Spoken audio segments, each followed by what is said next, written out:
I've always wanted to try the original Silent Hill 2, but by the time I got hands on it, it was quite old and outdated.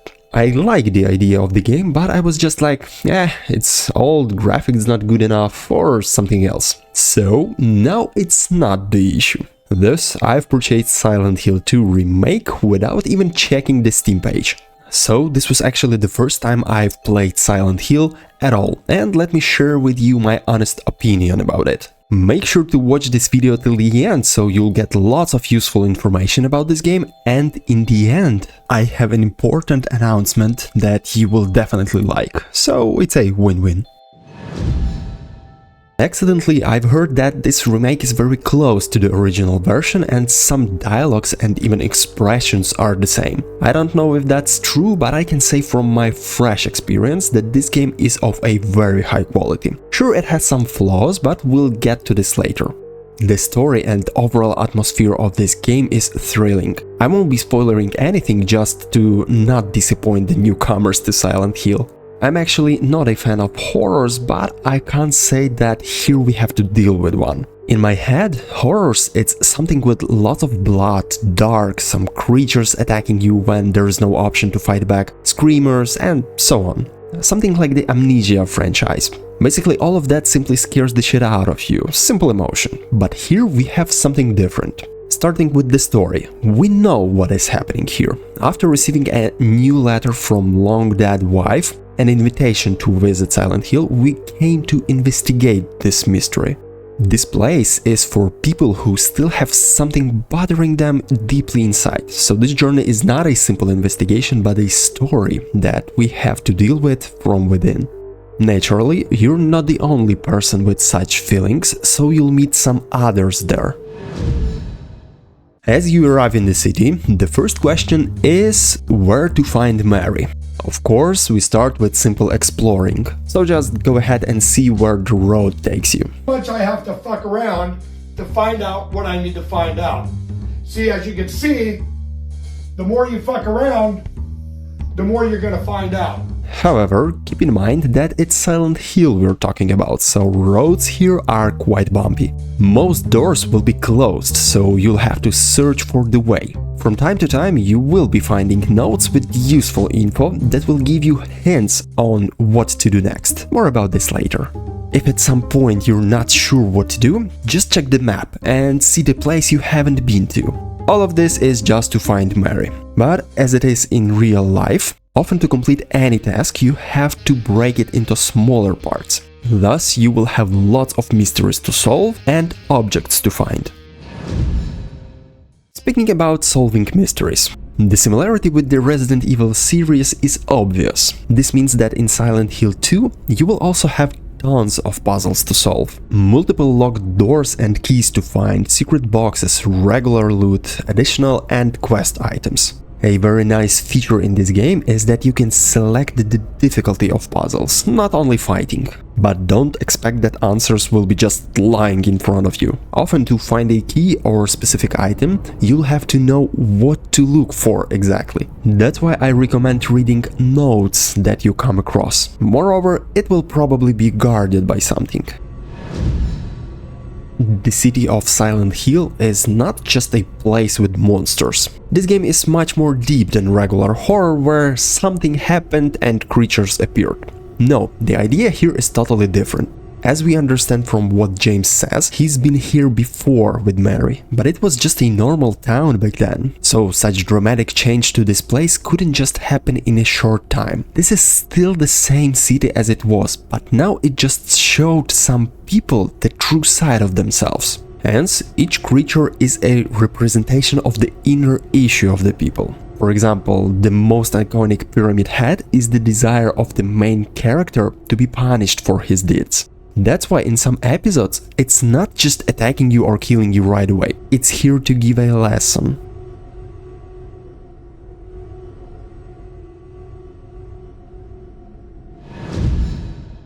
As people can deal with their thoughts and problems, monsters that represent those issues can be dealt with as well, and here usually with a metal pipe. But still, not the fact of killing monsters is the main thing here. The point is for James to accept everything that he has in his head, in his own way that we experience too. And oh boy, there's a lot going on there. For this reason, we have so many different types of monsters. Oh, nurses alone are worth much. Another thing that I liked is that every boss fight is unique. They all have different appearance and attack types. On the other hand, you can defeat them only in two ways: beat them and shoot them.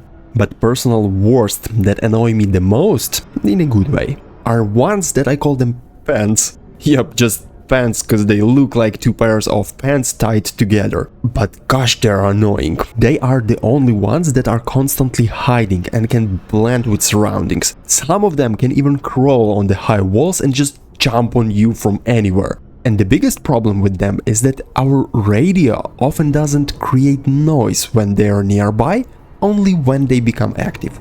Basically, you can find separate videos describing each type of monster. They are so good and unique to Silent Hill games that I recommend taking a minute or two just to understand them. Personally, I don't know who the James is, but his skill of killing with regular things is worrying. Our first weapon is just a wooden plank with nails, but damn, it works well on monsters. We can kill dozens of those with simple beating. But be careful, as monsters are quite tricky here, especially when increasing the fight difficulty. Sure, we won't spend the whole time with only a stick in our hands. We're in the city where people lived in the end. This means that we will find all that we need to safely get where we need to. And here I'm talking about a metal pipe, pistol, shotgun, personal favorite, and the rifle. No grenades or other explosives, but still fully sufficient. However, this doesn't mean that we can just walk straight in like a helldiver and shoot everything that moves. It's not that kind of the game. Make every round count. And maybe save for later. You never know when you might need some extra shots. As for how easy James deals with monsters, other people that we meet here are also kinda strange. Looking at their reaction to all the freaky things that are happening around creates some mixed feelings. On one side they're panicking and even trying to figure out something, but on the other side they look too calm. Their faces don't show that they are scared. This could be just the graphics and overall how this game was made. Then I had another thought. So the city called for people with inner issues, let's say in this way. From the first moment they saw that something's not right here, they could just leave but still decided to stay. That would mean that in their mind they understand why they're here.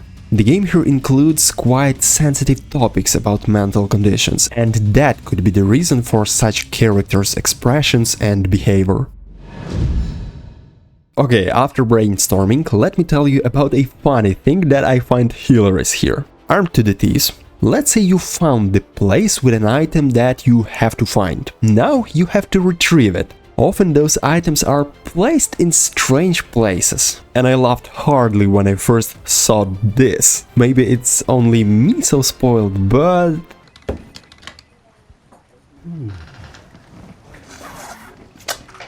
Anyways, let's not focus on this and go on. Now I would like to point out the level design. Here it's in the best traditions of Resident Evil. Overall the game is linear, but locations that we have to explore are quite big, which creates a feeling of some open areas. Definitely not the open world.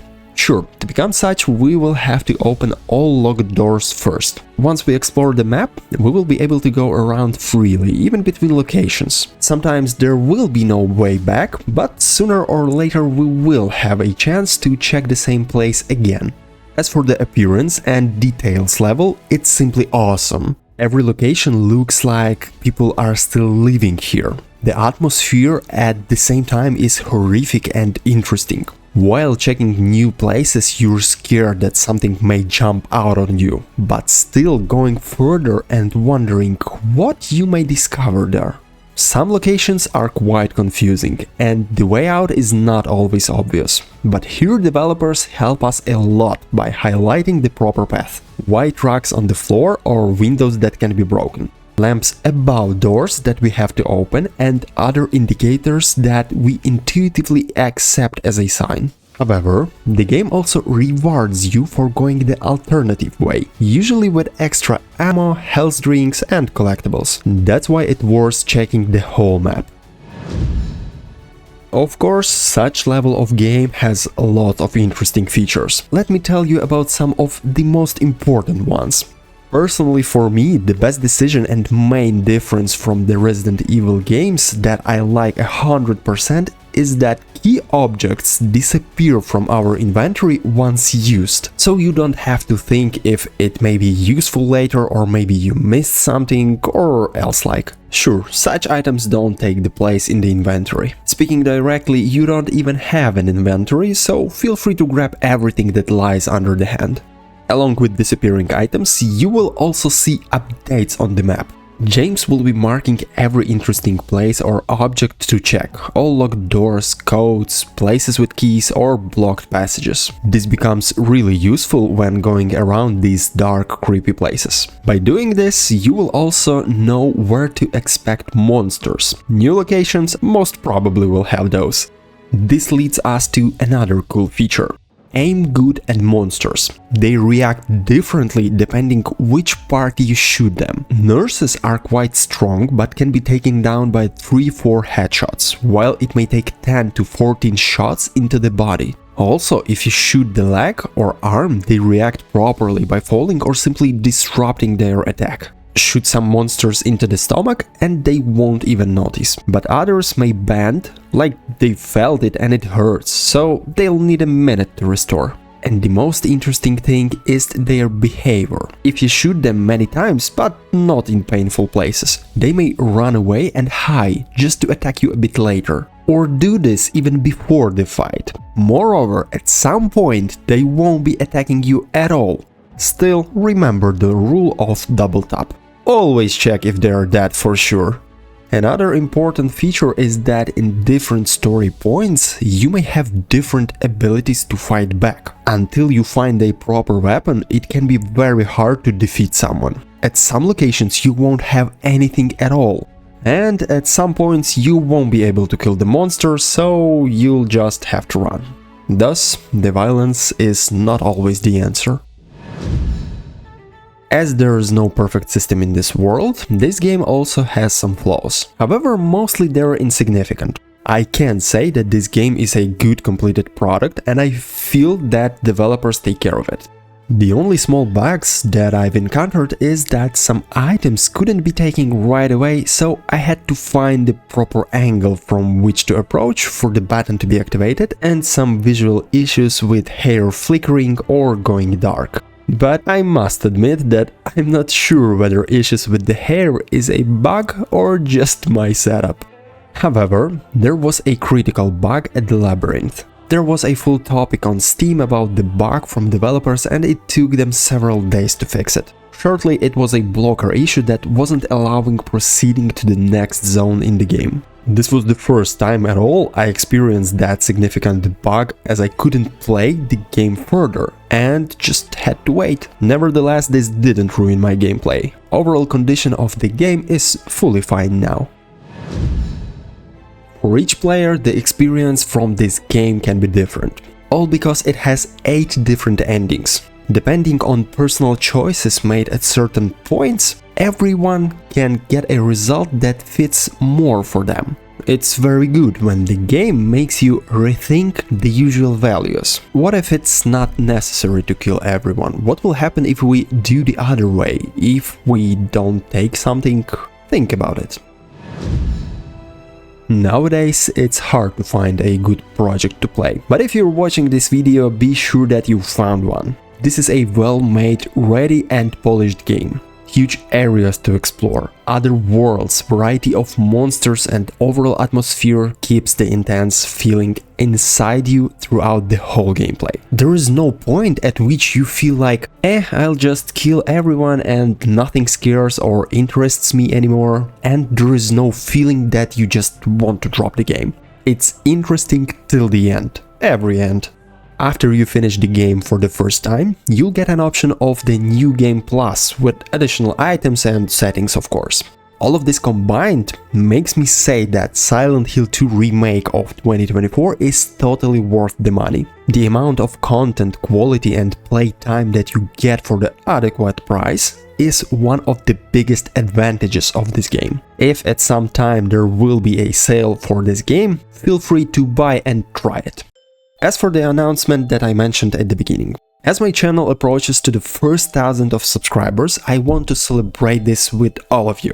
And that's why I decided to give 100 euros in Steam gift card or cards. My idea is to share this amount to make games closer to my fellow players, because I know that some new games can be a bit pricey. But I'm not sure how you would prefer, to have one winner for the whole amount or split for 10 people. That's why I'm asking you to share your opinion in the comments, let me know what you think. Also, I encourage you to subscribe as well, since the giveaway will take place right after there will be 1,000 of us here. As of now, I wish you no bugs and only quality games. See you soon!